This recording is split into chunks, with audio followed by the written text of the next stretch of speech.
రాహుల్, కూరగాయలు తిను. అవి నిన్ను బలంగా చేస్తాయి. అమ్మా, నాకు పిజ్జా చిప్స్ మాత్రమే కావాలి.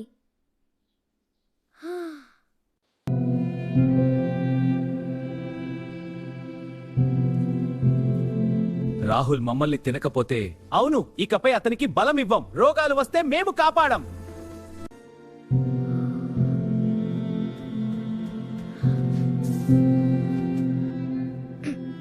నాకు ఇలా ఎందుకు అవుతోంది?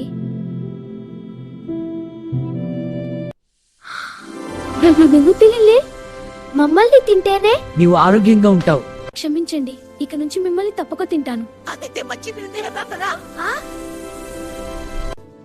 అమ్మా, నాకు కూరగాయలు ఇవ్వు.